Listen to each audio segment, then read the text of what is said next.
Selamat datang para pendengar setia. Pada episode kali ini kita akan mempersembahkan sebuah cerita rakyat yang memukau dari Sumatera Utara, yaitu kisah Patung Si Gale-Gale. Kami sangat beruntung karena kita akan didampingi oleh seorang tamu yang memang lahir di Medan dan tinggal di Medan, yang tidak asing dengan cerita ini dan sedikit mengerti budaya Sumatera Utara, yang akan memperkenalkan cerita ini kepada kita. Selamat datang kepada tamu, kami persilakan.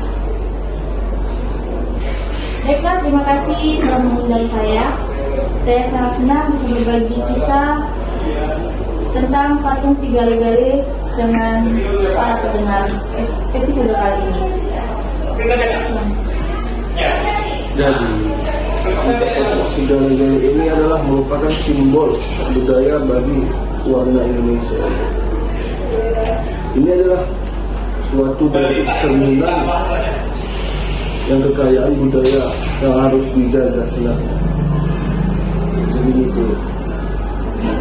Sangatlah menarik. Bisakah Anda memulai cerita ini untuk kita? Ya, tentu saja bisa.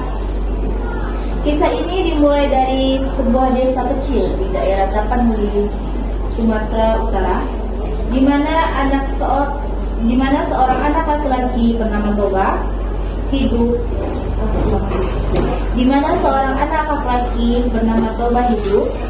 Toba adalah seorang pembuat boneka kayu yang sangat pandai, dan dia membuat sebuah boneka yang dinamai Si Gale-Gale untuk keponakannya yang bernama Gali.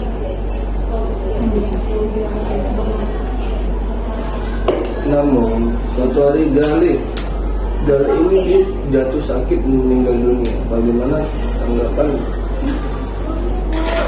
Namun suatu hari Gale jatuh sakit meninggal dunia, atau yang disebut Toba, sangat berduka atas kepergian keponakannya ini. Dan sebagai bentuk penghormatan ia menciptakan suatu patung berbentuk kayu untuk menghormati kepergian Si Gale ini. Ya, betul. Patung Si Gale-Gale ini kemudian menjadi hiburan yang cukup dikenal untuk para wisatawan di Sumatera Utara, terutama di Danau Toba. Toba menggerakkannya dengan keahlian, dan patung ini menari dan menyanyi dengan riang. Cerita ini pasti mengandung pesan moral yang dalam. Apa pesan moral yang utama yang ingin Anda sampaikan kepada pendengar? Ya, pesan yang ingin saya sampaikan untuk episode kali ini, yang bisa kita ambil dari cerita ini adalah nilai-nilai kesetiaan, cinta, dan pengorbanan. Toba menciptakan patung Si Gale-Gale sebagai wujud penghormatan dan cinta kepada keponakannya yang telah tiada. Hal ini mengajarkan kepada kita untuk selalu menghargai orang-orang terdekat kita dan berkorban demi kebahagiaan mereka. Dari cerita kisah ini kita bisa menyimpulkan yang mana suatu pengorbanan, suatu kecintaan, suatu setia ini bisa menimbulkan suatu kasih sayang yang setia. Jadi itulah yang perlu ditanamkan kepada hidup kita ini. Betul sekali. Mari kita semua jaga dan melestarikan warisan budaya kita. Karena dari cerita-cerita seperti patung Si Gale-Gale, kita bisa belajar banyak nilai-nilai moral yang penting untuk membentuk pribadi yang lebih baik. Terima kasih atas kesempatan kali ini telah mengundang saya, dan saya harap bisa memberikan inspirasi dan pembelajaran bagi para pendengar, terutama untuk anak-anak, agar lebih mengetahui tentang kewarisan budaya kita, terutama di Sumatera Utara. Ini masih salah satunya ya. Untuk pada pendengar setia, jangan lupa untuk selalu menjaga dan menghargai warisan budaya kita. Sampai jumpa di episode berikutnya.